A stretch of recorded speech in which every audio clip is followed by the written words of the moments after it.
ଶ୍ରୀକୃଷ୍ଣ ସର୍ବଜ୍ଞ ଗୋପବାଳକ ବେଶରେ ଉପସ୍ଥିତ ପ୍ରଳମ୍ବାସୁରକୁ ଚିହ୍ନିଛନ୍ତି। ମୁହୂର୍ତ୍ତକେ ନୂଆ ଖେଳଟିଏ ଖେଳିବାକୁ ବ୍ୟବସ୍ଥା କରିଦେଇଛନ୍ତି। ସେହି ଖେଳର ନିୟମ ଅନୁସାରେ ପ୍ରଳମ୍ବାସୁର ହାରି ବଳରାମଙ୍କୁ କାନ୍ଧରେ ବସାଇ ନେଇଛି ଏବଂ ମରିଛି। ଇତିମଧ୍ୟରେ ଗାଈ ଗୋରୁ ଏବଂ ଗୋପବାଳକମାନେ ପୁଣି ଏକ ଦାବାନଳର ସମ୍ମୁଖୀନ ହୋଇଛନ୍ତି। କୃଷ୍ଣ ସମସ୍ତଙ୍କୁ ଆଖି ବନ୍ଦ କରିବାକୁ କହି ସେହି ତୀବ୍ର ଦାବାଗ୍ନିକୁ ମଧ୍ୟ ପାନ କରିଛନ୍ତି।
प्रसरन्ते निशि गाई हरिणी पक्षी नारी शरद ऋतु मध्ये चारी इच्छन्ति निज स्वामी संग माया भियान श्री रंग मुनि कहन्ति राजा आगे बालक लीला रस भावे शरद काले बनचारी राम गोपाल नर हरि हरिचरित भागवत कहई दास जगन्नाथ इति श्रीमद्भागवते महापुराणे पारमहंस्यां संहितायां दशमस्कन्धे पूर्वार्धे प्रावृट् शरद्वर्णनं नाम एकविंशोऽध्यायः।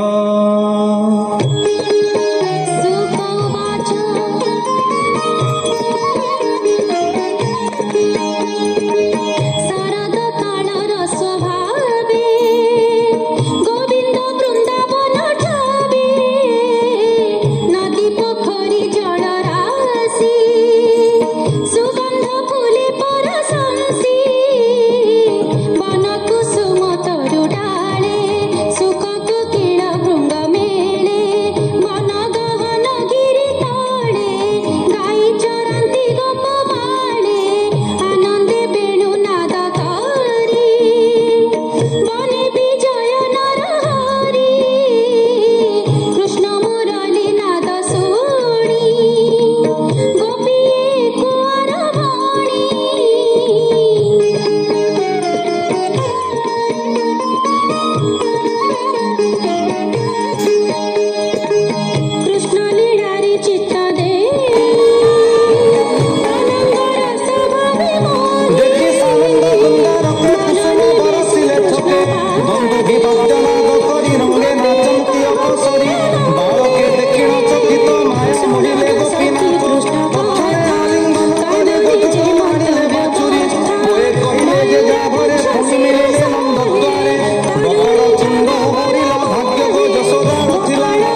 দেব কামিনী শূন্যে থাই মুরলী নাদে মন দেই বদন নয়ন আনন্দ শুনি মোহন বেণুনাদ বিমানে থাই মোহমান ফিটিলা কবরী বসন বসায়ে স্তনে মুখ দেই বেণু শুণন্তি স্থির হই পক্ষীয়ে মুনিঙ্কর তুলে ধ্যান করন্তি বৃক্ষ ডালে নদীয়ে শুনি বেণু গীত ଅନଙ୍ଗ ବାଣେ ମୋହଗତ ଉର୍ମିର ଛଳେ ଭୁଜ ତୋଳି କୋଳ କରିବେ ବନମାଳୀ କମଳ ଉପହାର ଦେଇ ପୂଜା କରନ୍ତି ପାଦ ଦୁଇ ଇନ୍ଦ୍ର ଯେ ଦେଖୁଥିଲା ରହି ମୁରଲୀ ନାଦେ ଚିତ୍ତ ଦେଇ ରାମ ଗୋବିନ୍ଦ ଗୋପ ମେଳେ ଫୁଟିଲେ ଶ୍ରମ ଘର୍ମ ଝାଳେ ଗୋରୁ ଗୋପାଳ ଘେନି ସଙ୍ଗେ ବେଣୁ ବଜାନ୍ତି କୃଷ୍ଣ ରଙ୍ଗେ ପ୍ରାଣୀଙ୍କି କଲେ ବିପରୀତ ମୋହିତ ହୋଇଲେ ସମସ୍ତ ଶୁଣ ରାଜନ ତୋଷ ଚିତ୍ତେ ଗୋପୀ କହନ୍ତି ଖେଦ ମତେ କୃଷ୍ଣର ପାଦେ ମନ ଦେଇ ଦିନ ହରନ୍ତି ମୁଖ ଚାହିଁ ଗୋବିନ୍ଦ ମୁରଲୀର ନାଦ ଶୁଣନ୍ତେ ଖଣ୍ଡ ଇୟା ପଦ ସୁଜନେ ଶୁଣ ବେଣୁ ଗୀତ କହଇ ଦାସ ଜଗନ୍ନାଥ ଇତି ଶ୍ରୀମଦ୍ଭାଗବତେ ମହାପୁରାଣେ